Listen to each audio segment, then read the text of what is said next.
What's up, guys, and welcome back to my channel. And if you're new here, then welcome to our little corner of the internet. Today we're watching a video titled "Why Does America Feel So Bonkers?" Why does it feel so bonkers? I mean, everything that I've heard so far, well, I can't say everything I've heard so far is good because it definitely is not good, like everything. But what I've seen so far, like doing this channel and watching videos, has been very good, and I'm like ready to pack my bags and move there. So let's see what this video is about, guys.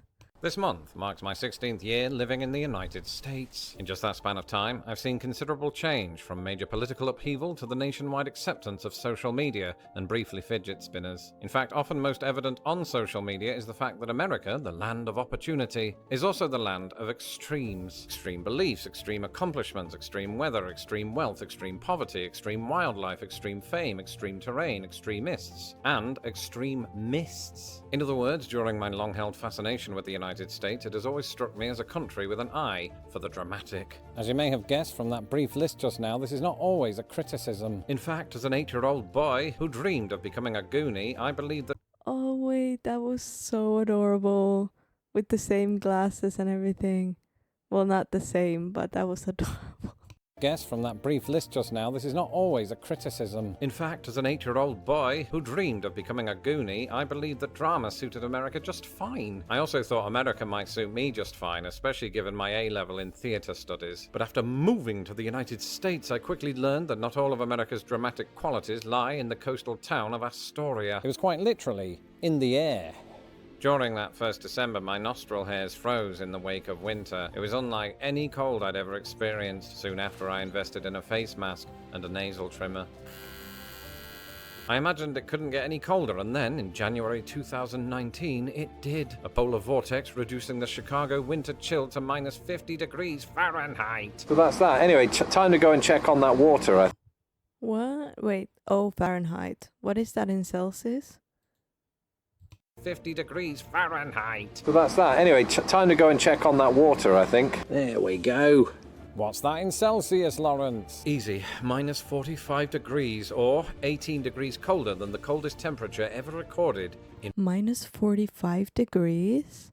That is mortal. 18 degrees colder than the coldest temperature ever recorded in Britain. On top of that, last year I experienced a thunderstorm, a giant hailstorm, and a tornado warning, all in the space of about 4 minutes.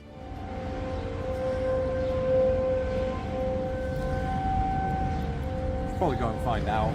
These things don't happen in the UK. So the question is, can the characteristics of a nation be influenced by something as simple as the weather? In some ways, I would say yes. But America's propensity for being a little extra surely isn't the result of one thing, but a perfect storm of many things.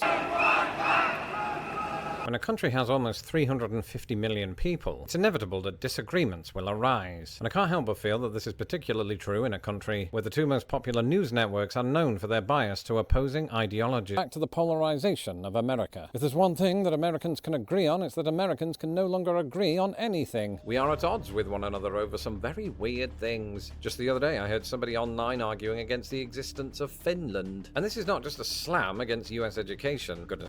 Hello? What do you mean against the existence of Finland? Of Finland? Of my country where I was born? Excuse me? Of Finland. And this is not just a slam against US education. Goodness knows it gets enough of that. It's an observation that in a country in which you are free to believe whatever you want, people very often will. And while certain American networks thrive on telling viewers what to think, social media seems to reinforce what users already believe. Indeed, I moved here at the dawn of the social media age. As platforms became increasingly powered by algorithms, we Americans, like most of the world, came to devour what merely confirmed our bias. And in a country whose First Amendment lends itself strongly to difference of opinion, social media achieves something the printing press never could, keeping the nation polarized on a minute-by-minute basis. I can't help but feel that this is powered in part by the absolute monetization of everything everywhere all the time. When people, including myself, are rewarded for high engagement, boundaries will be pushed to the limit in order to eke out those extra dollars. So why not shovel out a good old Finland isn't real post if it results in 20,000 comments? Heck, you— I mean, I guess, but I'm kidding. But Finland is very real, guys. Or maybe it's not. Maybe I'm not real. Could even argue that this very video, when compared to other Lost in the Pond content, is on the extreme side. So perhaps money is the deciding factor in all of this. After all, the United States has greater wealth inequality than virtually all of the developed world. Indeed, 8 of the world's top 10 richest people are based in the US, and no, I'm not yet one of them. On the flip side, America's wealth has led to, transformative technological advancement, cinematic entertainment, or crucially, success at the Olympics. Furthermore, few people realize that the United States is routinely ranked among the most charitable nations on Earth. And so yes, since I moved here, American extremity has done anything but return to the wilderness. Much like the actual wilderness. Do you know what you don't have to worry about in England? Animals that will eat you for breakfast. From memory, the only close call I had was that one time a cow ushered me out of Aunt Deborah's barn. America. I'm pretty sure the most dangerous animal there are some, but you can never see them. But the most dangerous animal you can see in my country are like the wild pigs. And yeah, that's pretty much it. On the other hand, has so many deadly species that the suspense films right the... Sorry, I don't mean Finland. I mean in Spain, because I'm living in Spain. In Finland, we do have bears and, some more dangerous animals. But like in Spain, there's nothing. There must be some snakes or something, but, I don't go outside enough to know. I'm kidding. But, there's just not like really a danger if you go out here. Themselves. Afraid of alligator swamps? Fine. Go live with the rattlesnakes instead. Not your cup of tea? And then why not run off into the woods while smeared in honey? Or reach under the toilet seat in your parents' basement? And I know what you're thinking. Ooh, Lauren. I'm sorry, but I saw a bear. We need the barriers. These animals are rarely fatal to humans. To which I say, you're right. In fact, perhaps the most extreme thing about such creatures is our irrational fear of them. Despite what you may have learned from the documentary Jaws, only 1 American on average dies from a shark attack each year. Fewer die still from black widow bites. The last such recorded fatality in America occurred the same year Thriller came out. So that leads me to another question. Have we got it wrong? Is America not quite as extreme as it seems? Well, as somebody who's actively abstained from social media in recent months, I am reminded that there might be some validity to this argument. Amid all of the Florida man stories, it's easy to forget that America is filled with people who are just getting on. Once you remove the... Can someone explain where the Florida joke comes from? Because I've heard it so many times, like the Florida man joke, and that's normal in Florida and stuff like that. Like, where did that originally come from?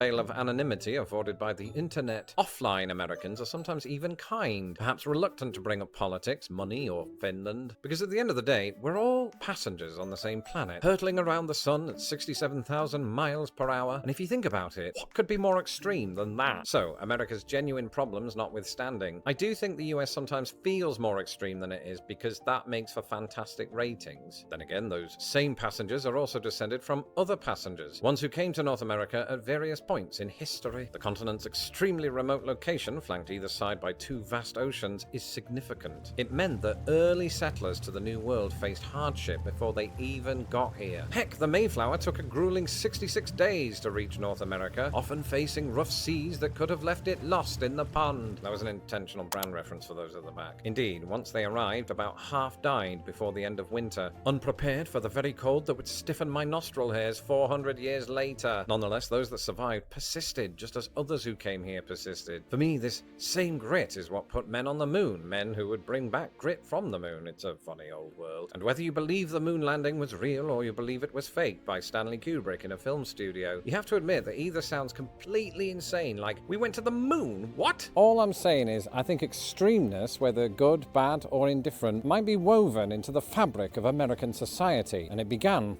400 years ago. Actually, more like millions. Because this is a country of enormous, one might even say extreme, natural wonder. Here, you'll find some of the world's largest rivers, lakes, and rock facades that were somehow formed with the heads of US presidents. Nature truly is amazing. So put down your phones and your computers and go out and see America. But not before sharing this video and feeding the algorithm. Until the next video, goodbye. I mean, I wish I could just... So yes. I wish I could just put down this mic, go outside and be in America, but that's a little long way. That's a long way to go still, but I'll be there one day. I'll step American soil one day. Mwahaha. I'm joking. But thank you guys for joining me for this video. I mean, everything he said was like, I'm kind of ready for that. But I mean, the extreme weather kind of throws me back just a little bit because I think it would be so scary to have like tornadoes. And you guys are so used to it because it's like in many states, it's very regular. You have tornado seasons, you know, but for me, that's like unheard of. Like, that sounds scary. So, but apart from that, I mean, I love it. Thank you guys for joining again, and please leave a like, subscribe, and I'll see you guys in the next one.